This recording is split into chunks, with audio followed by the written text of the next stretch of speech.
guys, and welcome to another video from Ignay. Today we'll be going into an event that actually the older servers don't even have access to, which we'll discuss about that and what I would suggest to the devs to, in order for us to be able to have those same events, because it seems like a really fun event, and that event being the Groundhog Revenge. But before we get into that, I have to get into the usual shenanigans. This video is sponsored by Aptoids. There's a link in the description below that will give you a full understanding of how you can get from 5 to 40% off all purchases using my code IGNIC5. It'll also be on the screen right now. There's also a link in the description below that will bring you to our Discord, to where we do giveaways. It's a great community. We answer questions, etc., etc. So feel free to join us. Alright, so with Groundhog Revenge, we're actually going to be switching over to somebody else's video that was sent to me so I can even make this video. So shout out to Alex for doing so. And we'll switch over to that. I'm not going to play the entire thing because he sent me 40 minutes of footage. So I'm only going to be probably playing about 10 minutes of it, explaining what goes on with it, and we'll go from there. Alright, so we will get into it. So like I said, Alex had sent me this. We're going to play kind of the last couple hits from like 14 to 20. So the Groundhog Revenge lasts 20 hits, and what it does is when the R5 can initiate it, and it goes for 20 rounds currently, and every 2 minutes it releases a basically increasingly stronger groundhog at you. From what I understand, you can get hit 3 times before losing, and once you're lost, once you lose, the groundhogs will no longer attack you, therefore you don't get more points. However, you can reinforce somebody else that is getting hit to be able to continue getting points. So kind of an interesting dynamic. I had them test out a couple different things too, just to kind of get a better understanding. Some of those being that if you port, the groundhog still marches towards where you were. So it's an interesting thought to hit that, because you could port and to actually end up taking another hit from the next level and then port back and take the level hit from before. However, my question with that, and what I wonder, is if the groundhog actually reaches to where you were and there's nobody there to take a hit, if that counts as a loss. I do not know on that. I'd be curious to see. But there's also other dynamics that he was able to point out, like porting into the tree area would slow down the groundhog's march on you, but it would still get there, and it wasn't like a substantial slowdown. Instead of like it hit me within 15 seconds, it was taking like 2 minutes, stuff like that. So kind of interesting concepts with that. And with the rewards are basically for each tier of points that you and your alliance gets.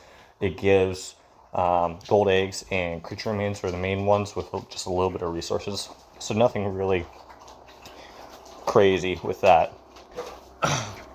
But yeah, here you go. It's showing the rewards now, where you have some eggs, some creature remains, a little bit of resources, not really much. There's a leaderboard with alliance ranking, alliance members ranking. So it seems like a pretty fun event. I mean, with 20 waves, 2 minutes apart, it's still like a 45 to 50 minute event. Where at 20 is supposed to be the strongest, to where I forget how many troops it is. It'll probably show as we go along here.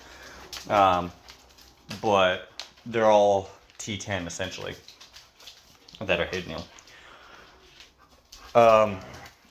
So the reason why they don't have this, I think, for us older players, is because we are so substantially stronger than them. I think they would think that it would be like an unfair advantage, and there wouldn't really be a basis of rewards that they could do.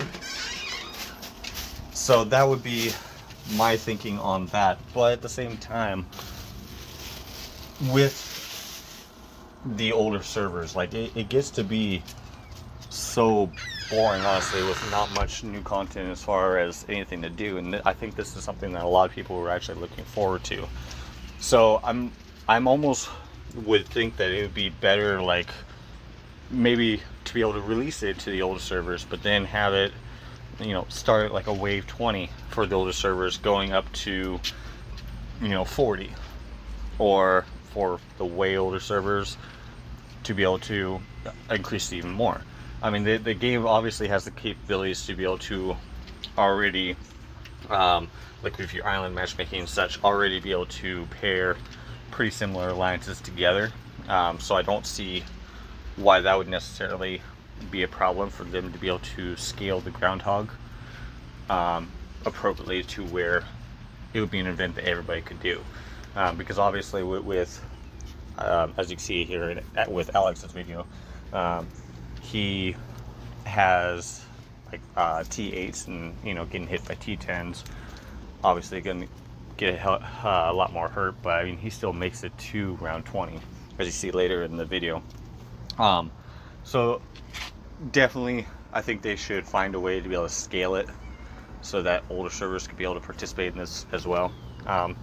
Even if they're concerned about the rewards, because I mean, you do essentially get 20 gold eggs and a bunch of creature remains and stuff like that, they could scale down the rewards and still be able to allow us to be able to participate and do it.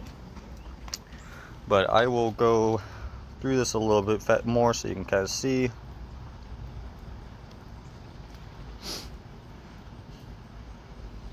Okay, so that's is on round 18 just happened. So this next one is 19. As you can see in the top right hand corner, it has a countdown as to when it's going to hit you, or when the next wave is about to start. Like, he's getting hit right now, so then the next wave after that is going to be 1 minute 45 seconds after that.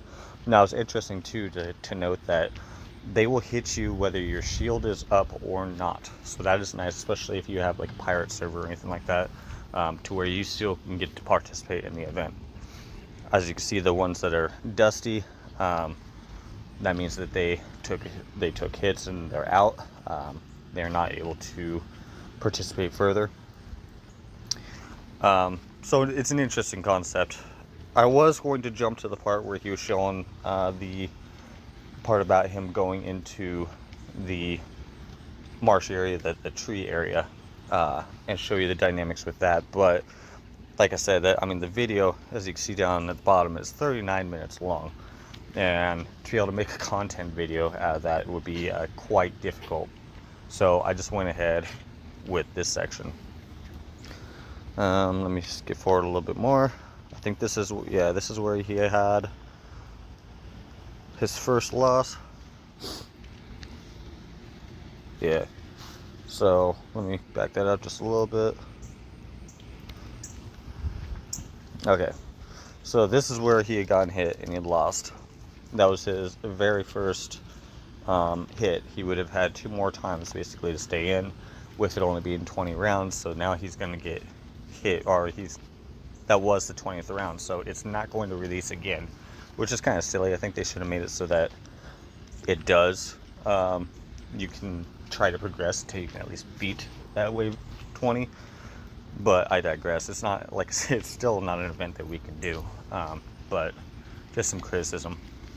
But anyway, for the devs, if any of them actually watch these videos or whatnot, there is ways that we can be able to introduce this in so that the older servers are able to participate in these events, because it is kind of unfair for something to be talked about for so long in the official channel and updates and such like that, and then come to find out, you know, the older servers will never get to participate in it. I think there can be a definite balancing change to be able to make that happen, but we'll see. Hopefully one day. Anyway, that about sums it up for this video, you guys. If you liked it, hit that like, subscribe. Now people know why they're not having the Groundhog Revenge, kind of see what it's all about, and we'll see you in the next video. Agne is out.